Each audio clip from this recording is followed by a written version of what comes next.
Welcome to CVR English. This is Naresh Kumar. Let's watch the inside news.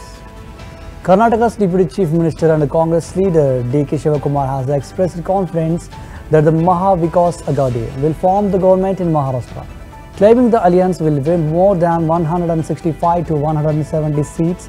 He responded to BJP's claims that the Congress had not implemented its promises, asserting that all guarantees made to the people have been fulfilled. Shivakumar further emphasized that the Karnataka model is now being followed across the country and expressed satisfaction that the government has highlighted how inflation is affecting the common people. On the ongoing Waqf issue, Shivakumar stated that Congress has all the records showing the issue originated during the BJP's time. However, he clarified that Chief Minister and his ministers have assured that no farmer's land will be taken.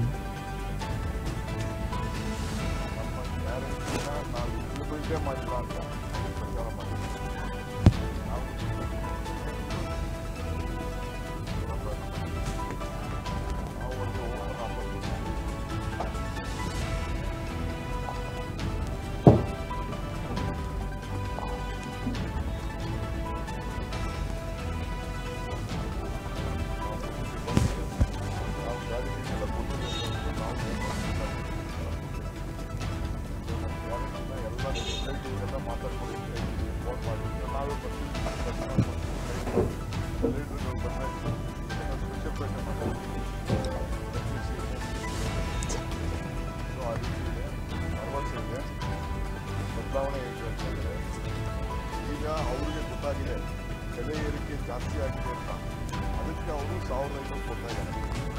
Next ಬಂದರೆ ನಾವು 2000 ಕೊಡ್ತೀವಿ ಅಂತ ಹೇಳಿದ್ದಾರೆ. 3000 ಕೊಡ್ತೀವಿ ಅಂತ 4000 25,000 ರೂಪಾಯಿ insurance ಕೊಡ್ತೀವಿ ಅಂತ ಹೇಳಿದ್ವಿ. ಹಿಂಗೆಲ್ಲ ಕೊಟ್ಟಿದ್ದೀವಿ. ವಾತಾವರಣ ಚೆನ್ನಾಗಿದೆ. 160 ಸೀಟು ಅಷ್ಟು ಬರ್ತದೆ ಅಂತ ನಮಗೆ ರಿಪೋರ್ಟ್ಸ್, ಇಂಟರ್ನಲ್ ರಿಪೋರ್ಟ್ಸ್ ಇದೆ. ಸೊ ನಮಗೆ ಗ್ಯಾರಂಟಿ ಇದೆ ಸರ್. ವಕ್ಫ್ ವಿಚಾರದಲ್ಲಿ ಬಿಜೆಪಿ ಅಭಿಯಾನ ಶುರು ಮಾಡ್ತಾ ಇದೆ ಸರ್. ನೋಡಪ್ಪ, ಬಿಜೆಪಿ ಮೂರ್ಖತನ. ಇದೇನು ಒಕ್ಕಿದೆಯಲ್ಲ, ಇದು ಎಲ್ಲ ಬಿಜೆಪಿ ಕಾಲದಲ್ಲೇ ಈ ಪಾಣಿಗಳನ್ನೆಲ್ಲ ಬರಕ್ ಶುರು ಮಾಡಿದ್ದು. ನಮ್ಮವರು ಲೇಟಾಗಿ ಅದನ್ನ ಗಮನಿಸಿದ್ರಷ್ಟೇ. ನಾವೆಲ್ಲ ನಮ್ಮ ಹತ್ರ ಡಾಕ್ಯುಮೆಂಟ್ಸ್ ಇದೆ. ಈ ಎಲೆಕ್ಷನ್ ಬಿಸಿಲಿ ಇದು ನೀವು ಜಾಸ್ತಿ ಕವರ್ ಮಾಡೋದಿಲ್ಲ ಅಂತ. ಯಾಕೆಂದ್ರೆ ನಾವೇನಾದ್ರು ಮಾತಾಡೋದು ನೀವು ಕವರ್ ಮಾಡೋದಿಲ್ಲ, ಬರೀ ಅವ್ರದ್ದು ಮಾತ್ರ ಕವರ್ ಮಾಡ್ತಾ ಇದ್ದೀರಿ ವಕ್ಫ್ ವಿಚಾರದಲ್ಲಿ. ಈಗ ನಮ್ಮ ಮಂತ್ರಿಗಳೆಲ್ಲ ಹೇಳಿದ್ದಾರೆ, ಚೀಫ್ ಮಿನಿಸ್ಟರ್ ಹೇಳಿದ್ದಾರೆ. ಏನ್ ಅಭಿಯಾನ ಮಾಡ್ತಾರೆ? ಅವ್ರನ್ನ ಎಕ್ಸ್ಪೋಸ್ ಮಾಡ್ತೀವಿ ನಾವು. ಅವರೇ ಮಾಡಿದ್ದು, ಅವ್ರ ಕಾಲದಲ್ಲೇ ಆಗಿದ್ದು ಅನ್ನೋದು ನಮ್ಮ ಎಲ್ಲ ದಾಖಲೆಗಳಿದೆ. ನಾವು ಅವ್ರನ್ನ ಎಕ್ಸ್ಪೋಸ್ ಮಾಡ್ತೀವಿ. ಅಭಿಯಾನ ಮಾಡ್ತಾ ಇದ್ದಾರೆ. ಬಟ್ ಅದರಲ್ಲೇ 2 ಬಣ ಇದೆ. ಒಂದು ವಿಜೇಂದ್ರ ಅವ್ರ ಬಣ, ಇನ್ನೊಂದು ನನಗೆ ನೋಡ್ರಿ ಅವ್ರದ್ದು ಏನ್ ಬಣ ಇದೆಯೋ. ಈಗ ಚೀಫ್ ಮಿನಿಸ್ಟರ್ ಹೇಳಿದ್ರು 50 ಕೋಟಿ ಕೊಡಕ್ ಹೊರಟಿದ್ದಾರೆ ಅಂತ. ಯಾಕೆ ಚೀಫ್ ಮಿನಿಸ್ಟರ್ ಹೇಳಿದ್ರು ಅಂತ ಅಂದ್ರೆ, ಯತ್ನಾಳು 1,000 ಕೋಟಿ ರೂಪಾಯಿ ಕಲೆಕ್ಟ್ ಮಾಡಿದ್ದಾರೆ ಅಂತ ಹೇಳಿದ್ರು ಇಲ್ಲೋ? That is the evidence. What more evidence you want? ತನಿಖೆ ಮಾಡೋ ಕುರಿನಾ ಅಂತ ಕೇಳಿದ್ರೆ, ಈ ಹಿಂದೆ ಖರೀದಿ ಮಾಡಿದ್ರಲ್ಲ ಅವ್ರೇನ್ ಕುರಿಗಳಲ್ವಾ? ಕುರಿಗಳನ್ನೇ ಖರೀದಿ ಮಾಡಿದ್ದವ್ರು. ನಾವು ಅದನ್ನೇ ಕೇಳಿದ್ದು. ದನ ಕುರಿಗಳು ಖರೀದಿ ಮಾಡ್ದಂಗೆ ನೀವು MLAಗಳನ್ನ ಮಾಡಿದ್ರಲ್ಲಪ್ಪ ಅಂತ ಹೇಳಿದ್ದು. ಇದೇ ಯೋಗೇಶ್ವರು ಅಶ್ವತ್ಥ ನಾರಾಯಣ ಎತ್ಕೊಂಡೋಗಿ ಶ್ರೀನಿವಾಸ್ ಗೌಡ್ರು ಮನೆಗೆ ನಾ ದುಡ್ಡು ಇಟ್ಬಿಟ್ಟು ಬಂದೆ ಅಂತ ಅಸೆಂಬ್ಲಿಲಿ ಹೇಳಿಲ್ವಾ? ಅಶೋಕ್ ಅವ್ರು ಕೇಳಿದ್ದು ಸಾಕ್ಷಿ ಕೊಡಿ ಅಂತ. ಇದಕ್ಕೆ ನಾನು ಹೇಳ್ತಾ ಇದ್ದೀನಿ, ಸಾಕ್ಷಿ ಅಶೋಕ್ ಇವ್ರು ಕೊಡಬೇಕು, ಯತ್ನಾಳ್ ಕೊಡಬೇಕು. 1,000 ಕೋಟಿ ರೂಪಾಯಿ ಕಲೆಕ್ಟ್ ಮಾಡಿದ್ದಾರೆ ಅಂತ ಹೇಳಿದ್ರಲ್ಲ, ಯಾರು ಕಲೆಕ್ಟ್ ಮಾಡಿದ್ದಾರೆ 1,000 ಕೋಟಿ ರೂಪಾಯಿನ? ಅವ್ರು ಕೊಡಬೇಕು. ಅವರು ಸ್ಟೇಟ್ಮೆಂಟ್ ಕೊಡಬೇಕು. ಪೊಲೀಸ್ ಸ್ಟೇಷನ್ ಕಂಪ್ಲೇಂಟ್ ಆಗಿದೆ, ಪೊಲೀಸ್ ಸ್ಟೇಷನ್ ಮುಂದೆ ಬಂದವ್ರು ಹೇಳ್ಬೇಕೀಗ ಯಾರು ಹೇಳಿದ್ರು ಏನು ಅಂತ. ಹಿಂದೇನು ಹೇಳಿರ್ಲಿಲ್ವಾ? 2,500 ಕೋಟಿ ರೂಪಾಯಿ ಕೊಟ್ಟಿದ್ದಾರೆ ಚೀಫ್ ಮಿನಿಸ್ಟರ್ಗೆ ಅಂತ ಅವ್ರು ಹೇಳಿದ್ರು. ಇದಕ್ಕೇನು ಬೇಕು? ಒಬ್ಬ ಆಡಳಿತ ಪಕ್ಷದ ಸದಸ್ಯರಾಗಿದ್ದಾಗ ಹೇಳಿದ್ದು, ಈಗ ವಿರೋಧ ಪಾರ್ಟಿಯ ಸದಸ್ಯರಾಗಿದ್ದಾಗ ಈಗ ಹೇಳಿದ್ದಾರೆ. ಅವರೇನು ದಡ್ರ? ಅವರು ಈಗ ಫಾರ್ಮರ್ ಸೆಂಟ್ರಲ್ ಯೂನಿಯನ್ ಮಿನಿಸ್ಟರ್ ಆಗಿದ್ದವರು ಅವರು. ಸಂಸತ್ನಲ್ಲಿ ಕೂಡ ಪ್ರಸ್ತಾಪ ಮಾಡ್ತೀವಿ ಅಂತೇಳಿ ಚರ್ಚೆ ಶುರುವಾಗಿದೆ ಸರ್, ಇಲ್ಲಿನ ಕೋವಿಡ್ ಹಗರಣಗಳನ್ನು. ನೋಡಿಯಪ್ಪ, ನಮ್ಮ ಹತ್ರ ರಿಪೋರ್ಟ್ಸ್ ಎಲ್ಲ ಬಂದಿದೆ. ಫಸ್ಟ್ ಮೀಟಿಂಗ್ ಮಾಡಿದೀವಿ. ಪುನಃ ಅವರು ಒಂದು ರಿಪೋರ್ಟ್ ಎಲ್ಲ ಕೊಟ್ಟಿದ್ದಾರೆ. ಇದನ್ನ ನಾವು ಪರಿಶೀಲನೆ ಮಾಡ್ತಾ ಇದ್ದೀವಿ.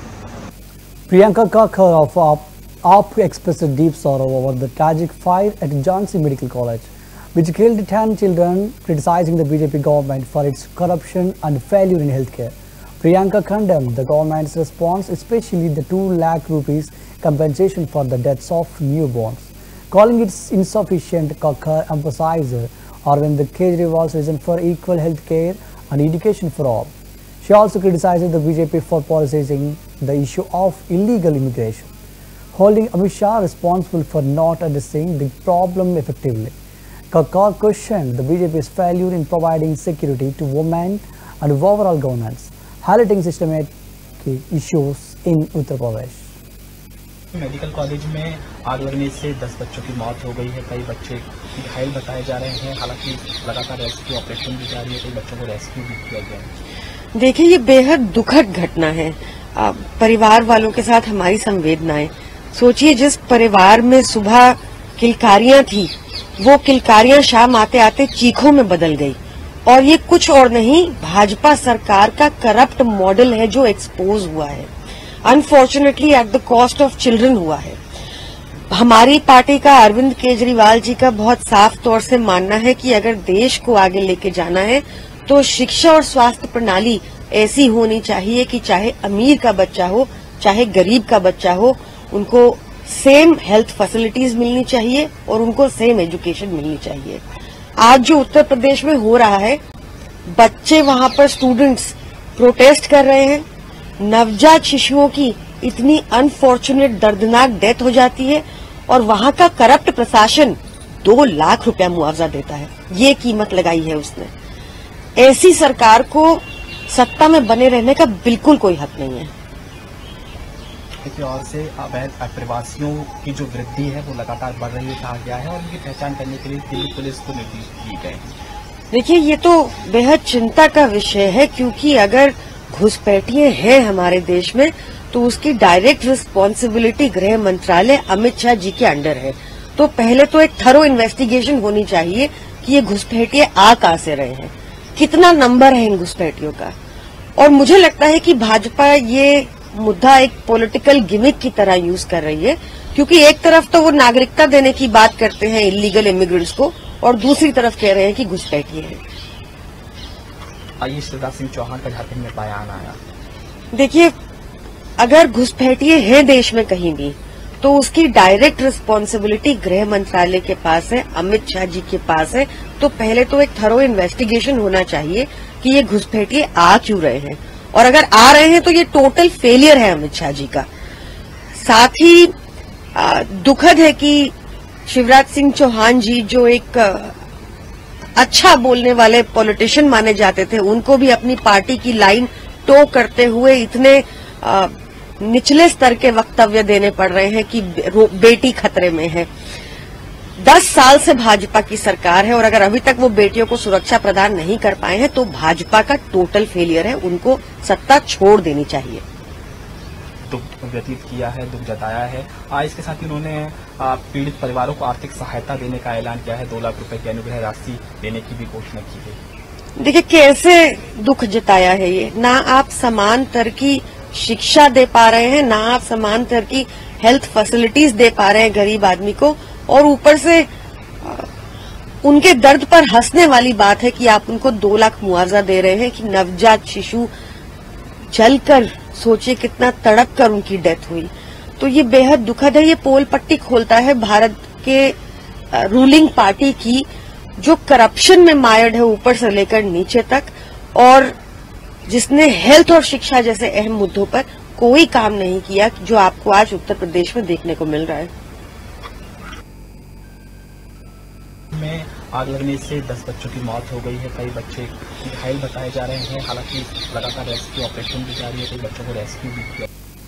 Haryana BJP President Mohanlal Badoli praised the BJP's third consecutive victory in Haryana and reiterated PM Modi's vision for India to be a developed nation by 2047.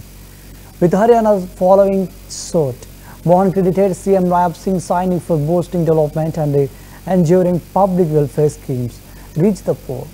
Badoli also highlighted the need for a new secretariat in Haryana due to the increasing number of MLAs, with the determination expected to rise the count. He thanked the central government for approving the project to build the new assembly complex. ये तीसरी बार हरियाणा में Bharatiya Janata party की स्पष्ट बहुमत की सरकार बनी है और देश के लोकप्रिय प्रधानमंत्री नरेंद्र मोदी जी ने जो संकल्प लिया है कि 2047 तक भारत विकसित राष्ट्र बनेगा, उसी कड़ी में हरियाणा भी विकसित प्रांत बने, इसके लिए लोकप्रिय मुख्यमंत्री नायब सिंह सैनी जी ने जिस प्रकार से हरियाणा में विकास की गति तेज हो, जन कल्याण की योजनाएं गरीब के घर तक पहुंचे, इस प्रकार की व्यवस्था करने के लिए एक नए सचिवालय का निर्माण हरियाणा में हो। और अभी हरियाणा विधानसभा में 90 विधायक हैं और जैसे ही परिसीमन होगा, संख्या बढ़ेगी, उनके बैठने की व्यवस्था, उनके स्टाफ की व्यवस्था, सबके लिए कमरों की व्यवस्था, तो बहुत जरूरी है एक बिल्डिंग का निर्माण होना। और उसके लिए केंद्र सरकार ने जो स्वीकृति दी है, उसके लिए मैं केंद्र सरकार का भी धन्यवाद करता हूं। और मैं जो विरोधी विपक्ष के लोग जिस प्रकार से इसके विरोध में खड़े हुए हैं, उनसे भी निवेदन करूंगा कि जब भी कोई देश में विकास का काम हो, कोई नया काम हो, कोई नई योजनाएं बने, उसमें सकारात्मक विपक्ष की भूमिका में निभाते हुए काम करे, नकारात्मक सोच को छोड़ें। और उनकी विपक्ष की जो नकारात्मक सोच है, उसी का परिणाम है कि भारतीय जनता पार्टी की तीसरी बार हरियाणा में सरकार बनी। नगर निगम चुनाव भी आने वाले हैं, तो किस तरह भाजपा तैयार है? भारतीय जनता पार्टी का ये संगठन का पर्व चला हुआ है और हरियाणा प्रदेश में विधानसभा चुनाव थे। 21 अक्टूबर से हरियाणा में भारतीय जनता पार्टी के प्राथमिक सदस्य बनाने का जो अभियान शुरू हुआ है, उसमें 10 लाख से ज्यादा सदस्य, प्राथमिक सदस्य हरियाणा प्रदेश में बन चुके हैं। और तेज गति के साथ पर बूथ हरियाणा प्रदेश में 20,629 बूथ है। प्रत्येक बूथ पर कम से कम 250 सदस्य भारतीय जनता पार्टी के हों, इस प्रकार की हमारी योजना है। और हमारे लाखों कार्यकर्ता इस काम में लगे हैं। तो बहुत जल्दी हम पूरे हरियाणा प्रदेश में 50 लाख सदस्यों को भारतीय जनता पार्टी से जोड़ने का काम करें। पूर्व मुख्यमंत्री भूपेंद्र हुड्डा ने प्रदेश में जो गरीबी रेखा के नीचे आंकड़े गए हैं, उस पर आरोप लगाया सरकार पर। हाँ, ये जरूर है कि कुछ कांग्रेस के लोग मानसिक रूप से गरीब हुए हैं, लेकिन हरियाणा प्रदेश में गरीबी दूर हुई है। हरियाणा प्रदेश में गरीब के पास गरीब की योजनाओं का लाभ पहुंचा है। और हरियाणा प्रदेश में अभी हमने जिस प्रकार से बगैर पर्ची खर्चे के मेरिट के आधार पर बेरोजगार युवकों को रोजगार देने का काम किया है, उन बेरोजगार युवकों को जिनको रोजगार मिला है, वो सभी परिवार गरीबी रेखा से ऊपर उठेंगे। और हरियाणा प्रदेश में हम अपना आंकड़ा देंगे कितने परिवारों को हमने गरीबी रेखा से ऊपर उठाने का काम किया है। लगातार जो प्रदूषण बढ़ रहा है, तो दिल्ली सरकार हरियाणा पर फिर ठेका फोड़ रही है। ये विपक्ष की, मैंने जो अभी कही, नकारात्मक सोच के साथ वो राजनीति करने का प्रयास करते हैं। और कांग्रेस पार्टी जो देश की सबसे झूठी पार्टी, भ्रष्ट पार्टी, और महाभ्रष्ट पार्टी जो केजरीवाल की पार्टी, दोनों मिलके इसी प्रकार की अनाप शनाप बयानबाजी करते हैं और मुद्दे उठाए। जरूरी है, विपक्ष की जिम्मेवारी बनती है कि वो मुद्दे उठाए और लोक हित के मुद्दे उठाए और सही सोच के साथ उठाए। भूपेंद्र हुड्डा ये कह रहा है कि ओल्ड वाइन और न्यू बोतल।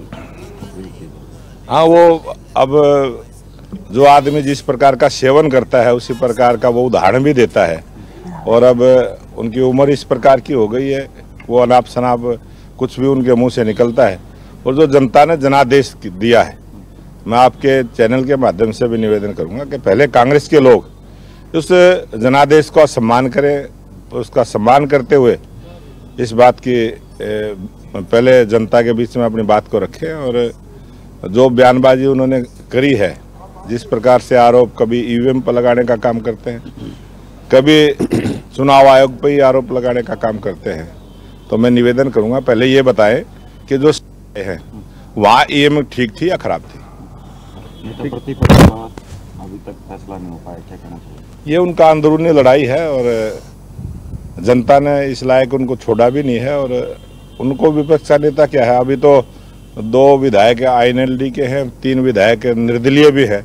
उन 5 में से ही कांग्रेस किसी को अपना नेता चुन ले। खाद के लेकर दिक्कतें आ रही है सर किसानों को। आज पूरे हरियाणा प्रदेश में मार्केट के अंदर ना खाद की कमी है, ना सोसाइटियों में कमी है। जब भी किसान को जरूरत पड़ती है, वो सीधा दुकान पर जाता है और खाद की खरीद करके अपने खेत की बुआई करने का काम करता है। विपक्ष तो लगातार मुद्दे विपक्ष से झूठ का जो गुब्बारा उन्होंने चुनाव से पहले भी इसी प्रकार के बहुत सारे आंदोलन उन्होंने किए थे और इसी प्रकार से झूठ बोलने का काम किया है। आप जागरूक चैनल के मतदाता हैं, संवाददाता हैं, आप जाके देखिए बाजार में कहीं भी खाद की कमी नहीं है। पॉल्यूशन को लेकर विपक्ष है वो आज हम झज्जर में हैं, इस समय हम खड़े हैं, आपको लगता है यहाँ कोई पॉल्यूशन में कोई गड़बड़ है? कितना साफ सुथरा, अच्छा धूप निकली, अच्छे मौसम का आनंद सभी ले रहे हैं, लेकिन एक सिस्टम देश में चला हुआ है। लेकिन विपक्षी नेता तो ये कह रहे हैं कि किसानों को छोड़ के फैक्ट्रियों पर पाबंदी लगाइए। हाँ, वो कुछ न कुछ तो ऐसे बयानबाजी, अब पहले यही विपक्ष के लोग किसानों को पराली जला रहे हैं, इस प्रकार के बयान देते थे, अब वही। In a recent press conference held in Worli, Mumbai, Shiv Sena leader Kiran Pavaskar discussed several significant political matters. Pavaskar criticized the current state of governance, emphasizing the need for more accountability and transparency in the administration. He expressed concerns about the rising costs of essential goods and services, particularly in Mumbai, and called for immediate corrective measures. Additionally, Pavaskar highlighted the importance of unity within the Shiv Sena party, asserting that internal cohesion would be key in tackling the challenges posed by the opposition. He also spoke about the upcoming local elections, stating that the party was preparing to present a strong, united front to ensure victory. दिली त्यानंतर त्यांच्या पायाखालचे वाळू नये तर जमीन सरकली.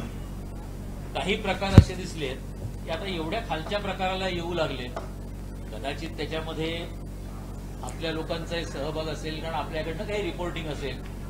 परिस्थिती त्यांच्या हाताच्या बाहेरची आहे. म्हणून मी आपल्याला आज एक उदाहरण दाखवेन की साईबाबा नगर कोऑपरेटिव्ह हाऊसिंग सोसायटी, धोबीघाट रस्ता, धोबीघाटमध्ये ओंकार टॉवर म्हणून आहे, त्या टॉवरच्या बिल्डिंगमध्ये 11 त्यांची मागणी होती रहिवाशांची मागच्या 5 महिन्यापासून की आमच्या सोसायटीमध्ये कॅमेरे, सीसीटीव्ही कॅमेरे लावायचे आहेत, आणि ते सीसीटीव्ही कॅमेरे लावण्यासाठी 11 कॅमेरे त्यांना आता निवडणुका डिक्लेअर झाल्यानंतर त्यांना शब्द देण्यात आला. त्याच्यातले 5 कॅमेऱ्यांचं फिटिंग आताच झालंय 2 दिवसापूर्वी, आणि त्याचा हा फोटो मी आपल्याला दाखवतोय. तिकडचा उपशाखा प्रमुख मशाल स्वतःच्या छातीवर लावून प्रचार करतोय आणि सांगतोय की मी तुम्हाला 5 कॅमेरे आता तुमच्या लिफ्टला लावून देतोय, 6 कॅमेरे पुढे देणार आहोत, आपल्याला सर्वांना मतदान मशालला करायचं आहे. अशा पद्धतीने प्रचाराची यंत्रणा चालू आहे. म्हणजे धक्कादायक गोष्ट अशी आहे की आमच्याकडनं काल आमच्या वकिलांकडनं पोलीस स्टेशन आणि निवडणूक निर्णय अधिकाऱ्यांना ही नोटीसही देण्यात आलेली आहे. हा एकच प्रकार नाही आहे. धोबीघाटमध्ये मतं मिळण्यासाठी लोकांकडे आपल्याला असा जोगवा मागावा लागतोय की मी तुम्हाला काहीतरी देईन, मला काहीतरी आत्ता द्या, आणि त्याच्यामधलं मटेरियल पुरवलं जातंय. कॅमेरा पुरवणारी ही जी कंपनी आहे ती स्पष्ट शब्दात सांगतो उमेदवार आदित्य ठाकरे यांच्या मित्राची आहे, आणि ही कॅमेरा पुरवणाऱ्या कंपनीच्या माणसाला पण तो कॅमेरा समोर आणून सांगतोय की हे उद्यापासून आपल्याला 11 कॅमेरे लावणार आहेत, 5 आता त्यांनी लावलेले आहेत. अशा पद्धतीची ही असलेली तक्रार. याला तुम्हाला तपास यंत्रणेकडनं तपास करण्याची गरज नाही. याचे प्रूफ, व्हिडिओ हे सगळं आपल्यासमोर देता येणार. दुसरी गोष्ट, आपल्याकडे लोअर परळचे एक पत्रकार आहेत ज्यांचं नाव आहे अभिषेक बाबाजी शिंदे, साऊथ मुंबई न्यूज चॅनलसाठी काम करत आहेत. त्यांनी NM जोशी मार्ग पोलीस स्टेशनला तक्रार दिली आहे, आणि त्या तक्रारीत एवढं स्पष्टपणे म्हटलेलं आहे की या तक्रारीमध्ये आम्ही जे तुमच्याकडे मागणी माझ्याकडे करणारी जी लोक आली ती लोक अशा पद्धतीने करतायत की तुम्ही फक्त शिंदे साहेबांचं काम करताय, त्यांच्या बातम्या दाखवताय, आणि त्या जर तुम्ही बातम्या दाखवणार असाल तर तुला घरात घुसून आम्ही मारू. त्याने पोलीस स्टेशनला फोन केले, माणसं बोलून घेतली, त्याच्या घरात माणसं गेली, उभाटाचा गटप्रमुख, उभाटाचा उपशाखा प्रमुख गेला, आणि त्यानंतर त्याचा FIR घेण्यात आला NM जोशी मार्ग पोलीस स्टेशनला. म्हणजे NM जोशी मार्ग पोलीस स्टेशनचा हा FIRची कॉपी आहे. म्हणजे हे धाक दपटशा करणं हे तुम्हाला एवढ्या लेवलला का जावं लागतंय? एक उमेदवार तुमच्याकडे, देवरा फक्त मिलिंदजी तुमच्याकडे आले की तुम्हाला ताबडतोब अशा पद्धतीने तुमची एवढी घसरगुंडी व्हावी? म्हणजे स्वतःच्या विधानसभा क्षेत्रामध्ये तुम्ही कधी फिरला नाहीत, अदृश्य आमदार म्हणून त्यांना ओळखलं जाते. काल वरळी कोळीवाड्यामध्ये गेल्यानंतर आम्ही तीच परिस्थिती. In a sharp response to Congress National President Mallikarjuna Kharge's recent statements, BJP leader Brajbhushan Sharan Singh expressed strong criticism, suggesting that the Congress had been on a downward trajectory since 2014. He accused the opposition party of spreading confusion and misappresentation, fueling unnecessary negativity.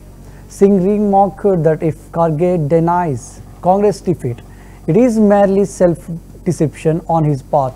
He further pointed out that Congress' ideology in disarray, particularly under Rahul Gandhi's leadership, claiming that the latter lacks a clear vision or ideology. According to Singh, the Congress party is only exacerbating its problems by promoting hatred, especially through Rahul Gandhi and his associates, rather than offering constructive solutions. देखिए 2014 से इनको सजा मिल रही है, अभी इनके समझ में नहीं आ रहा है और ये अनाप शनाप बातें हमेशा करते आए हैं और हमेशा ये गलत बयानी के कारण ही इनकी ये गति हो रही है. चलिए उनको धन्यवाद. अगर वो कहते हैं कि कांग्रेस ने कभी नहीं कहा तो अपनी हार मान चुके. वो झूठ बोल रहे हैं, वो खुद झूठ बोल रहे हैं. लेकिन ये है कि वो जानते हैं कि ये होने वाला नहीं है, इसलिए अपने जवान से वापस जा रहे हैं. नफरत फैलाने का काम राहुल गांधी एंड कंपनी कर रही है. जब वायनाड से चुनाव लड़ने का क्या मतलब है? राहुल गांधी की कोई विचारधारा ही नहीं है, वो भ्रमित है, उनकी कोई विचारधारा. In a recent public meeting held in Bokaro, Jharkhand, Assam Chief Minister Hemanta Biswa Sharma spoke to a large gathering emphasizing key political and developmental issues. He discussed the progress made in Assam under his leadership and highlighted the importance of strong governance for the overall welfare of the people. Sharma also expressed his views on national politics, stressing the need for a stable government to ensure continued growth and prosperity. The visuals from the event showed a large crowd gathered to hear the Chief Minister's address, indicating the political significance of his visit to the region. 5 lakh नौकरियां देगा. किसको मिला है नौकरी? धनबाद में हाथ उठाइए. किसको मिला है? क्या बोले थे? 5,000 रुपया देगा, 60,000 रुपया भत्ता देगा. किसको मिले हैं? किसी को मिले हैं? सीजीएल का एग्जाम होते हैं, क्वेश्चन पेपर लीक कर दिया जाते हैं. कितना पैसा में? 30 लाख, 40 लाख. क्या गरीब 30 लाख 40 लाख दे पाते हैं? दे पाएगा? गरीब का बेटा बेटियों का कभी नौकरी होगा? भाइयों और बहनों, ये सीजीएल का क्वेश्चन पेपर जो लोगों ने लीक किया है, ये लोगों को, हम लोगों का सरकार आने का साथ साथ धक्का मार मार के जेल का अंदर करूंगा, ये हमारा वादा है. भाई और बहनों, क्या बोलते हैं?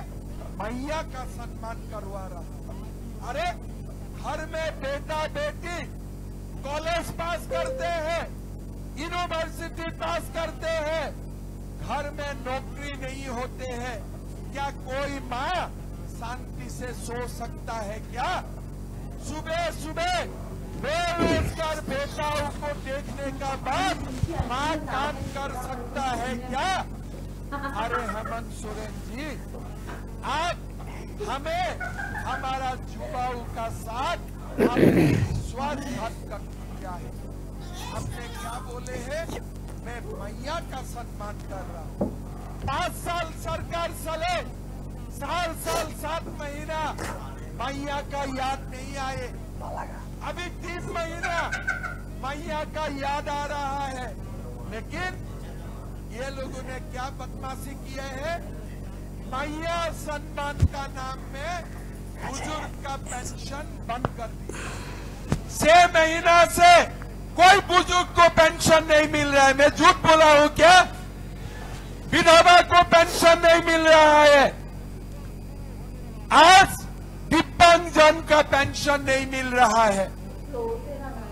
बुजुर्ग का पेंशन काटे, मैया का अकाउंट में पैसा दिए। घर में सास और बहू का बीच में झगड़ा लगा दिए कि नहीं? सास का पैसा बंद और बहू का अकाउंट में पैसा। बीजेपी का ये ऐलान है, हमारा सरकार बनेगा, हम बुजुर्ग का पेंशन भी 2500 रुपया करूंगा और गोगो दीदी में बहू का अकाउंट में भी 2100 रुपया डालने का काम करूंगा। सास और बहू दोनों एक साथ बाजार जाएगा। घर में झगड़ा करने का काम नहीं। दोनों का अकाउंट में 10 तारीख पैसा आएगा। दोनों। That's the wrap up of the Inside News. Keep watching CVR News English.